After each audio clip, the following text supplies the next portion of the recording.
Aloha sports fans, drummers, drum enthusiasts, music lovers, YouTubers, skaters, and everybody else in between. We are here in beautiful North Hollywood, California, in Studio A, the home station for my guest today. To my right, my Bay Area brother right here, Mr. Aaron Haggerty. Round of applause, show your aloha right here. Let me just start. Kool and the Gang, Eric Gales, Al McKay, Earth, Wind and Fire Experience, Wicked Wisdom with Jada Pinkett Smith's project. First, let's just start with the when and where. Where were you born, when? I was born in Santa Rosa, up in Northern California, in Sonoma County. Grew up in a musical family. My dad and my uncle are both musicians. My grandpa is a guitar player. So just kind of grew up around music, you know, gravitated towards the drums. I find that a lot, that when I'm talking to a lot of people, a lot of them come from musical families. I don't think I've came across anyone that wasn't. And I think just having instruments around the house for you to noodle on. Right. How did that come about for you around the house, the music that was playing? Well, you know, I think a big part of a lot of drummers, professional drummers coming from musical families is, you know, there's a certain level of like patience that the parents need to have to be able to deal with the kid in a drum set. Oh, yeah. You know, so if the family is musically inclined or professional musicians in the family, they're going to be more inclined to like deal with the racket because I think, you know, they appreciate down the line what that's going to turn into. Yeah, my kid was in the kitchen. Was yours ever in the kitchen? Oh yeah, man. Well, I mean, you know, of course, it's pots and pans. We all started on that, but you know, I think it was my second birthday. My parents got me a little like toy Mickey Mouse drum kit. Right. And I just loved it, you know, and I wore it out. And then when I was 4, they actually got me like a Yamaha like junior kit. Oh, okay. That was more like a real drum kit, like tunable heads and stuff like that. And, you know, and I wore that out. Right. At that point, did you have it in you already to realize, wow, this is something I want to do, or was it just toys, a toy to you? Yeah, that's a good question. Because you know, we had keyboards and, you know, guitars, basses, and stuff around as well. So I kind of noodled on everything. I think it wasn't until I was probably about, you know, 11, 12, that I started taking drums more seriously, like when I started studying privately.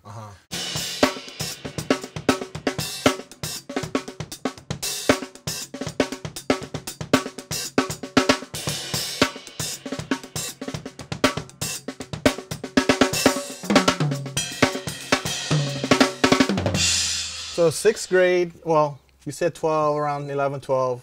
That's about the time we start playing sports too. Baseball, soccer, football, YMCA basketball, whatever. Were you doing that at the same time? I was. So I was playing soccer and baseball since I was probably 8. You know, started doing the Little League stuff. And I really enjoyed both. I stopped playing soccer when one year I did tryouts and I got invited to do a traveling team. And my mom was, I think she was a little on the fence about me doing that because I was kind of like interested in a lot of different things. So I think she was concerned about committing to that so heavily. Well, you know, you have to be a millionaire these days to be on a travel. Have you seen the schedule and the equipment and the gear these traveling teams have to? I mean, that's expensive. If you have 2, 3, 4 kids, I mean, I really didn't even think about it that way, but yeah, totally, that makes sense. That's probably what your mom was thinking. So that was kind of like my last year. I played in Petaluma, in their like Valley, you know, Little League soccer. And after that, I continued to play baseball until I think it was like 13. And I really enjoyed it. You know, my dad's a big baseball fan, so we'd watch the Giants games, and like he took me to a few games, and I had some memorabilia and that kind of stuff. Well, you were telling me that one of the reasons you did stop, or right before you stopped, is because you were Nolan Ryan of Little League, to where they had to say you can't pitch anymore. People are afraid to get up. So they tell me that. I had an arm, man. Yeah, so I was makes me laugh though, too. So I was pitching, and I could throw hard, man. I was throwing 55 plus, at like 12, 13. Yeah. And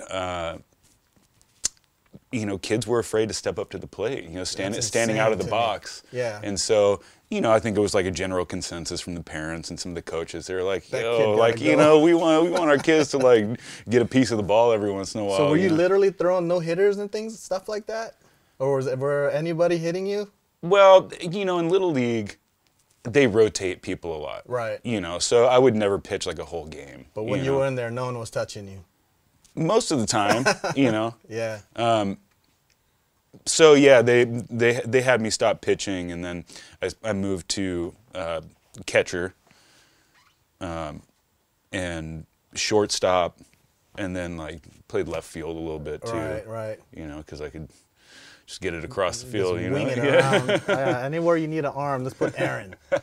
So Giants or A's? What was your team? We were a Giants family for sure. Oh, Green Monster! God. When's the last time you went to a game? It's been a while, man. The last sports event that I've been to was when the Warriors made it to the playoffs for the first time after that long dry spell. Yeah. And one of my roommates, Ben Burley, is a great bass player. We used to live together in Katati. Oh, okay. He's like diehard Warriors fan. Right. And so he ended up getting some tickets to some of the playoff. Nice. You following them right now, the Warriors? Not really. I've kind of gotten a little away from organized sports. Right. I've got this spot, so this is where I'm spending most of my time. Yeah, that's kind of like your field right here. Field of dreams. This is the field of dreams right here. Seriously. I think around 6th grade, a couple of my friends, got skateboards, and we started messing around with the skateboards, and just slowly started getting into that culture a little bit. Oh, another big thing was in Petaluma, where I grew up. When I was in 7th grade, over the summer they built a skate park right by my junior high. So that was huge. Yeah. Once the Petaluma skate park was built, that was a spot. That was the hang. Yeah. Like you'd get up early and get up at like 6, so you spend like 40 minutes before school at the skate park. Exactly. And, show up to class all banged up from like sweaty. Yeah. But yeah, and then Petaluma, it has, the outskirts of Petaluma is kind of rural, like farm areas, big plots of land. And so a lot of kids were riding BMX as well. Right. And out in Napa, there's a BMX racetrack. And my neighbor in the court where I grew up in Petaluma, he was a couple years younger than me, but he was actually like a champion BMX racer. Oh, right on. He would go to nationals and all in place and all that stuff. Yeah. And so he kind of got me into the BMX thing.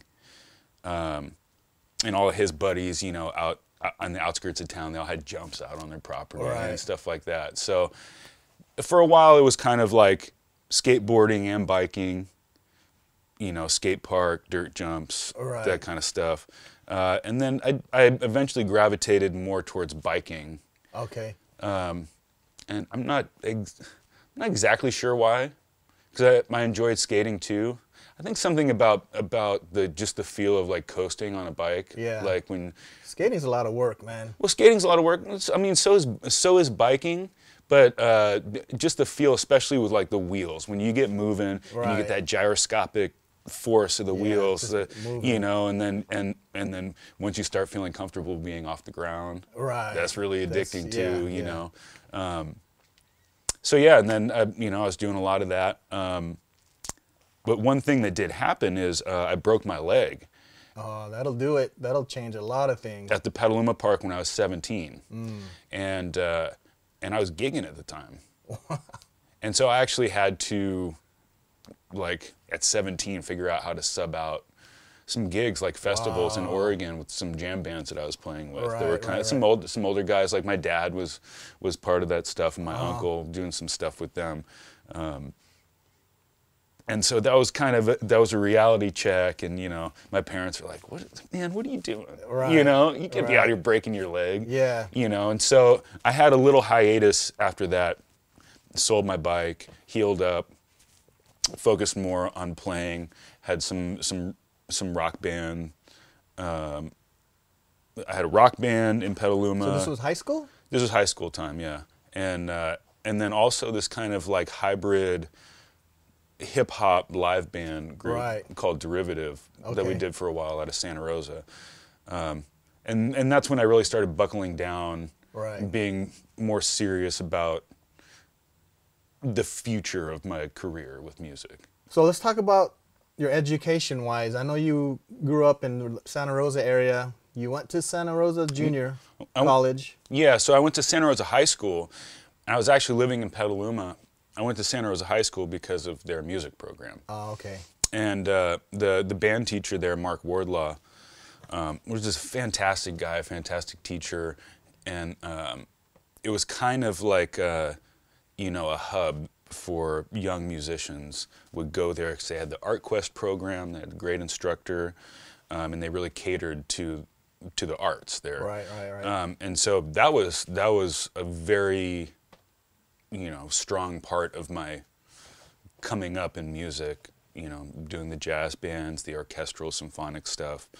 And then from there, next door to the high school was a junior college, Santa Rosa Junior College. And so when I was a terrible student, by the way. Like, yeah, join the club. You know, like, you know, I didn't do my homework. I would cut class, and I would make all my music classes. You know, never miss any. I had zero period before and after school. I made all of those. You know? But, you know, I figured out a way to start substituting some of my credits in high school by doing the music program at the junior college. Oh, I see. So, you know, I actually didn't do my senior year at high school. Okay. I tested out because my, you know, my GPA and my credits were like so low because I was cutting classes. And, you know, riding my bike. You know, and go play drums or whatever. You know. But so I was able to, like, you know, my junior year, which was my last year in school. You know, I had during the day a substituted period where I would go and do the jazz program there. Okay. And so I did that for a couple of years. And then shortly after that, I, you know, moved down this way. How did the gig with Al come up? Because to me, Al is the baddest rhythm guitar player on the planet ever, all time, period. If you don't know, Al McKay, Earth, Wind & Fire, do your history lesson and look it up. But how did that come about? Well,